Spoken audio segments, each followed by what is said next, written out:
അവസ്ഥ തന്നെ. കുട്ടികൾ സീറ്റ് ടിക്കറ്റ് പോലും ഇല്ല. ഇപ്പോൾ മൊത്തം KSRTC ഇപ്പോൾ 1ാം ക്ലാസ് തൊട്ട് +2 വരെയുള്ള കുട്ടികളെല്ലാം KSRTC തന്നെയാണ് പോകുന്നത്. ഇതെന്താണ് നിങ്ങൾ ഈ കാണുന്നതെന്ന് ചോദിച്ചു കഴിഞ്ഞാൽ, ഇടതുപക്ഷ സർക്കാർ അധികാരത്തിൽ നിന്ന് ഇറങ്ങിപ്പോയ സമയത്ത് പടക്കം പൊട്ടിച്ച് ആഘോഷിച്ച കുറച്ച് ആളുകളുടെ രോദനമാണ് കാണുന്നത്. അതായത് സ്വകാര്യ ബസ്സുകളുടെ ഉടമകളുടെയും സ്വകാര്യ ബസ്സുകളിലെ ജീവനക്കാരുടെയും വിഷമവും കരച്ചിലുമാണ് നിങ്ങൾ കാണുന്നത്. ഉപജീവന മാർഗം അന്നം കുടി മുട്ടി, അല്ലെങ്കിൽ അന്നം മുട്ടി എന്ന് പറയുന്ന രീതിയിലാണ് അവർ സംസാരിക്കുന്നത്. എന്തുകൊണ്ടാണ് ഇവർ ഈ കാര്യങ്ങൾ പറയുന്നത്?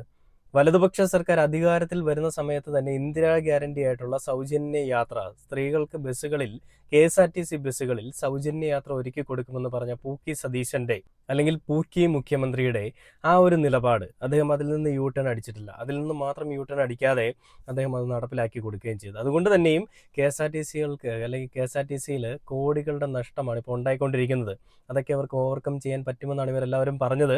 അതെന്തായാലും അവരുടെ ഇഷ്ടം പോലെ ചെയ്യട്ടെ. അതേസമയം ഇതിൽ പെട്ടുപോയിരിക്കുന്ന അന്നന്നത്തെ അന്നത്തിന് വേണ്ടിയിട്ട് പണിയെടുക്കുന്ന സ്വകാര്യ ബസ്സിലെ ജീവനക്കാരുണ്ടായിരുന്നു. അവരന്ന് വലിയ രീതിയിൽ പടക്കം പൊട്ടിച്ചും ഗുണ്ട് പൊട്ടിച്ചും പിണറായി വിജയൻ പോയപ്പോഴും അന്നത്തെ MVD ഉദ്യോഗസ്ഥനായിരുന്ന, അല്ലെങ്കിൽ ഗതാഗത മന്ത്രിയായിരുന്ന ഈ നമ്മുടെ ഗണേഷ് കുമാർ പോയപ്പോഴുമൊക്കെ വലിയ രീതിയിൽ പൊങ്കാലയിടുകയൊക്കെ ചെയ്തിരുന്ന ആളുകൾക്ക് കിട്ടിയിരിക്കുന്ന നല്ല പണിയാണ്. ഇവരൊക്കെ റോഡിലും അല്ലെങ്കിൽ ഓഫീസിന്റെ മുന്നിലുമാണ് പൊങ്കാല ഇട്ടതെങ്കിൽ പൂക്കി സർക്കാർ ഇവരുടെയൊക്കെ നെഞ്ചിൽ കയറിയിരുന്നാണ് പൊങ്കാല ഇടുന്നത്. അതായത് ഈ പൂക്കി സർക്കാരിന്റെ ധാർഷ്ട്യം അടിച്ചേൽപ്പിക്കുന്നത്. പിണറായി വിജയൻ ഇവിടെ ഇരിക്കുമ്പോഴാണ് ഏറ്റവും വലിയ പ്രശ്നമെന്ന് ചിന്തിച്ചിരുന്ന ആളുകൾ ഇന്ന് പിണറായി വിജയൻ തന്നെയാണ് ശരി എന്ന് പറയുന്ന ഒരു കാലഘട്ടത്തിലേക്ക് ഇവർ മാറ്റിയെടുത്തു. ഏറിപ്പോയാൽ ഒരു 2 മാസം, കഷ്ടിച്ച് 2 മാസം അത്ര മാത്രമേ ആയിട്ടുള്ളൂ അധികാരത്തിൽ ഈ പറയുന്ന ഭരണപക്ഷമായിട്ട് വലതുപക്ഷം വന്നിട്ട്. ആ 2 മാസത്തിനകത്ത് തന്നെ ജനങ്ങൾ പറഞ്ഞു തുടങ്ങി പിണറായി വിജയൻ തന്നെയായിരുന്നു ശരിയെന്നുള്ളത്. എന്തായാലും നമുക്ക് ഈ ഒരു ഇവരുടെ കരച്ചിൽ എന്തായാലും ബാക്കിയൊന്ന് കേട്ട് നോക്കാം. അതിനുശേഷം ഞാൻ നിങ്ങളെ പൊതുജനങ്ങൾ പ്രതികരിക്കുന്നത് നിങ്ങളെ കാണിച്ചു തരാം.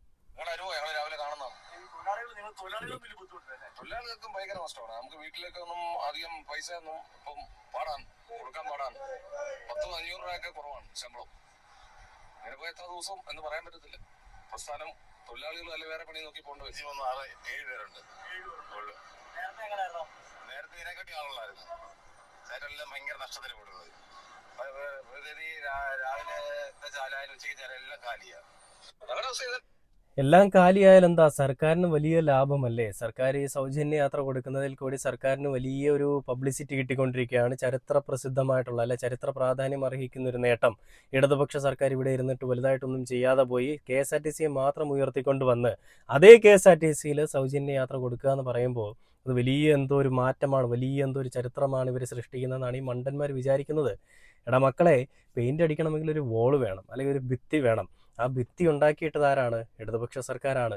അതേ ഇടതുപക്ഷ സർക്കാരിനെ കുറ്റം പറഞ്ഞുകൊണ്ട് ഞങ്ങളാണ് വലിയ മറ്റേത്, ഞങ്ങൾ ചെയ്ത വികസനങ്ങളാണ്, വികസന മാറ്റമാണ് വലുതെന്നൊക്കെ പറയുമ്പോൾ ഇതെന്താണെന്നുള്ളത് മനസ്സിലാക്കാനായിട്ടുള്ള ബുദ്ധി ഈ നാട്ടിലെ ജനങ്ങൾക്കുണ്ടെന്നേ. നീക്ക് എത്ര മെഴുകിയെന്ന് പറഞ്ഞാലും ഈ നാട്ടിലെ ജനങ്ങൾ ഇതെല്ലാം മനസ്സിലാക്കുന്നുണ്ട്. വെറും മണ്ടത്തരം മാത്രം കാണിച്ചുകൊണ്ടിരുന്നിട്ട് എന്തൊക്കെയോ മെഴുകുകയാണ്, ഞങ്ങളെന്തോ വലുതായിട്ട് അങ്ങ് ഉണ്ടാക്കുകയാണെന്നുള്ളത്. ഇതൊരു കഷ്ടമാണ് മക്കളെ, അടിമകളെ, നിങ്ങളുടെയൊക്കെ കാര്യം എന്ന് പറയുന്നത്. അപ്പോൾ ഇതിൽ പൊതുജനം പ്രതികരിക്കുന്ന ഒരു കാര്യം കൂടിയുണ്ട്.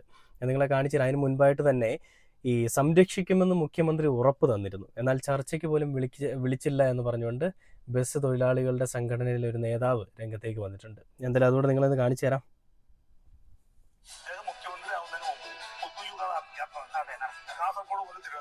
എല്ലാ ജില്ലയിലും രാവിലെ ഇത്തരം ആളുകളെ അവർ കാണുമായിരുന്നു.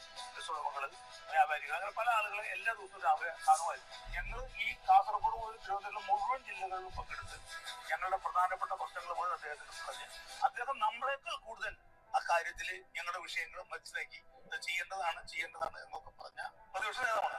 അദ്ദേഹം മുഖ്യമന്ത്രിയായിട്ടും ഞങ്ങൾ പോയി കണ്ടു. മുഖ്യമന്ത്രിയായി ഞങ്ങൾ അദ്ദേഹത്തെ പോയി കണ്ടപ്പോൾ പറഞ്ഞു, സ്വകാര്യ ബസ് വ്യവസായം നമ്മുടെ സംസ്ഥാനത്ത് ജനങ്ങളുടെ യാത്രാ കാര്യങ്ങളിൽ ഏറ്റവും നിർണായകം പങ്കുവയ്ക്കുന്നവരാണ്. പ്രൈവറ്റ് ഇൻവെസ്റ്റ്മെന്റ് ആണ് നിങ്ങൾ ചെയ്തത്. അതുകൊണ്ട് നിങ്ങളെ സംരക്ഷിക്കാനുള്ള സമീപനമാണ് ഞങ്ങളുടെ ഭാഗത്ത് ഉണ്ടാവുക. നിങ്ങൾ ധൈര്യമായിട്ടിരുന്നോ, നമുക്ക് ചർച്ച ചെയ്യാം എന്ന് പറഞ്ഞിട്ടാണ് ഞങ്ങൾ പിരിഞ്ഞത്. പക്ഷെ നിർഭാഗ്യവശാൽ ഞങ്ങളുമായി ഒരു ചർച്ചയുണ്ടായില്ല. ഇത് ഇംപ്ലിമെന്റ് ചെയ്യുമ്പോൾ ഞങ്ങളുമായിട്ടൊരു ചർച്ചയുണ്ടായത് ഇംപ്ലിമെന്റേഷനിലൊക്കെ എന്തൊക്കെ കാര്യങ്ങൾ നമ്മൾ ചോദിച്ചാൽ നമുക്ക് പറയാൻ പറ്റുമായിരുന്നു. അന്യ സംസ്ഥാനങ്ങളിൽ ചെയ്തു, അതുകൊണ്ട് ഞങ്ങളിവിടെ ചെയ്യണമെന്ന്. അന്യ സംസ്ഥാനങ്ങളിലെ കാര്യം കൂടി നമ്മൾ പഠിക്കണം. ഇപ്പോ തമിഴ്നാട്ടിലാണെങ്കിൽ അവിടെ 20% പ്രൈവറ്റ് ബസ്, 80% സ്വകാര്യ സംസ്ഥാന സർക്കാർ ബസ്സാണ്. അത് കർണാടകയിലായാലും അങ്ങനെയാണ്, തെലങ്കാനയിലും അങ്ങനെയാണ്. എല്ലാ ഈ നടപ്പിലാക്കിയ 9 സംസ്ഥാനത്തും പ്രൈവറ്റ് ബസ്സുകളുടെ എണ്ണം വളരെ കുറവാണ്. അവിടെ നടപ്പിലാക്കിയ മാതിരി ഇവിടെ നടപ്പിലാക്കാൻ ഒരിക്കലും അങ്ങനെ ആലോചിക്കാതെ നടപ്പിലാക്കാൻ പാടില്ലായിരുന്നു. അപ്പൊ അങ്ങനെ പറഞ്ഞ് ഞങ്ങൾ വലിയ പ്രതീക്ഷയോടെ കാത്തിരിക്കുന്നു. ഞങ്ങൾ 19 ബഡ്ജറ്റ് ഞങ്ങൾ വലിയ പ്രതീക്ഷയോടെ കാത്തിരിക്കണം. അദ്ദേഹം 50% നികുതികൾ തന്നു.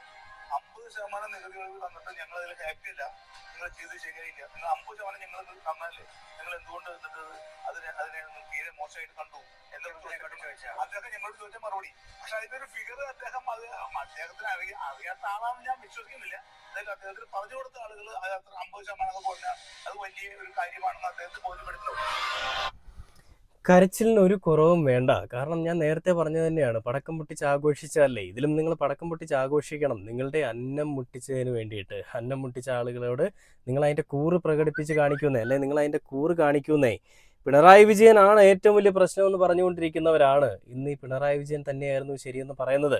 ഇതിൽ ഞാൻ കണ്ട വേറൊരു വീഡിയോ ഉണ്ട്, അതോടെ കാണിച്ചിട്ട് നമുക്ക് എന്തായാലും ബാക്കി കാര്യങ്ങളിലേക്ക് വരാം. നമ്മുടെ മുഖ്യമന്ത്രി വി ഡി സതീശനും പിണറായി വിജയനായിട്ട് എന്നെ കമ്പയർ ചെയ്യുവാണെങ്കിൽ ചേട്ടന്റെ അഭിപ്രായം എന്തായിരിക്കും?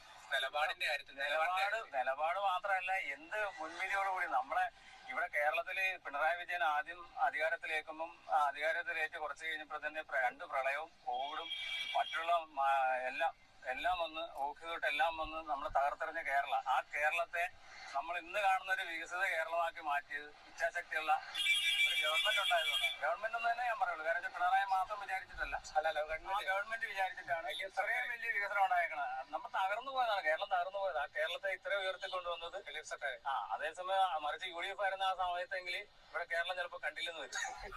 അതാണ് അതിന്റെ വസ്തുത. കേരളം പോയിട്ട് കേരളത്തിൽ ഒരു കോപ്പും കാണാനിടയുണ്ടാവില്ല, അല്ലെ കേരളത്തിൽ ഒരു കോപ്പും ഉണ്ടായേക്കത്തില്ലായിരുന്നു എന്ന് തന്നെ അദ്ദേഹം എടുത്തു പറയുന്നുണ്ട്. കാരണം പിണറായി വിജയന്റെ ഇച്ഛാശക്തി ഒന്നുകൊണ്ട് തന്നെയാണ് കേരളം ഇന്ന് ഈ കാണുന്ന രീതിയിലേക്ക് വളർന്നു വന്നതും എല്ലാ മേഖലകളിലും കേരളം നമ്പർ 1 ആയതും.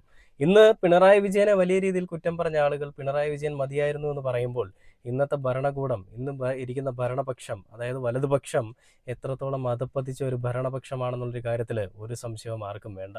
പിണറായി വിജയനെ കുറ്റം പറഞ്ഞ, പിണറായി വിജയനെതിരെ വലിയ പിണറായി വിരുദ്ധത പരത്താനായിട്ട് ശ്രമിച്ച, നന്ദികേട് കാണിച്ച ഈ കേരളത്തിലെ ജനങ്ങൾ തന്നെ അയാളായിരുന്നു ശരിയെന്ന് പറയാനായിട്ട് അധിക നാളുകൾ വേണ്ടി വന്നില്ല. ഇത് വെറും ഏകദേശം 2 മാസങ്ങൾ, കൂടിപ്പോയാൽ 2 മാസം അത്ര മാത്രമേ വേണ്ടി വന്നുള്ളൂ. പിണറായി വിജയൻ നല്ലതായിരുന്നു, പിണറായി വിജയൻ മാത്രം മതിയായിരുന്നു എന്ന് പറയാനായിട്ട്, ഇവരെ കൊണ്ട് പറയിപ്പിക്കാനായിട്ട് ഒരു അവസരം ഈ വലതുപക്ഷ സർക്കാർക്ക് ഒരുക്കി കൊടുക്കാനായിട്ട്. എന്തൊരവസ്ഥയാണല്ലേ. എന്തൊക്കെയോ വലിയ മാറ്റങ്ങൾ ഉണ്ടാകുമെന്ന് വിചാരിച്ചുകൊണ്ട്, വലിയ രീതിയിൽ എന്തെങ്കിലുമൊക്കെ കിട്ടുമെന്ന് വിചാരിച്ചുകൊണ്ട് ജനങ്ങൾ വോട്ട് ചെയ്ത് വിജയിപ്പിച്ചിട്ട് ആ ജനങ്ങളുടെ നെഞ്ചത്തടിക്കുന്ന, ആ ജനങ്ങളെ ഇല്ലായ്മ ചെയ്യുന്ന, ആ ജനങ്ങളുടെ ഉപജീവന മാർഗം ഒന്നാകെ തകർക്കുന്ന ഒരു ഭരണപക്ഷം അല്ലെങ്കിൽ ഒരു ഭരണകൂടം ഈ നാട്ടിൽ എന്തെങ്കിലുമൊക്കെ ചെയ്ത് ജീവിക്കാമെന്ന് വിചാരിച്ചാലും അതിനൊന്നും സമ്മതിക്കാത്ത പൂക്കിസം, അല്ലെങ്കിൽ പൂക്കി സ്റ്റൈൽ. ഇതിനെയാണോ നിങ്ങൾ നിലപാടുകളുടെ രാജകുമാരൻ എന്ന് വലിയ രീതിയിൽ അഹോരാത്രം പറഞ്ഞുകൊണ്ട് രാവിലെയും രാത്രിയിലും എല്ലാം ഒരു പണിയെടുക്കാനായിട്ട് ശ്രമിക്കുന്നത്? അങ്ങനെയാണെങ്കിൽ ഇതിനെ നമ്മൾ ആ പേരിലല്ല കാണുന്നത്.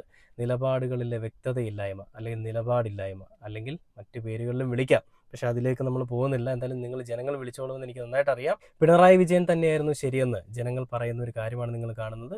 അതിൻ്റെ കൃത്യവും വ്യക്തവുമായിട്ടുള്ള തെളിവുകൾ തന്നെയാണ് നിങ്ങൾ ഇന്ന് കണ്ടുകൊണ്ടിരിക്കുന്നതെന്ന് പറഞ്ഞുകൊണ്ട് ഈ ഒരു വീഡിയോ അവസാനിക്കുകയാണ്. പുതിയൊരു വീഡിയോ ആയിട്ട് കാണുന്നവരെ ഓക്കെ.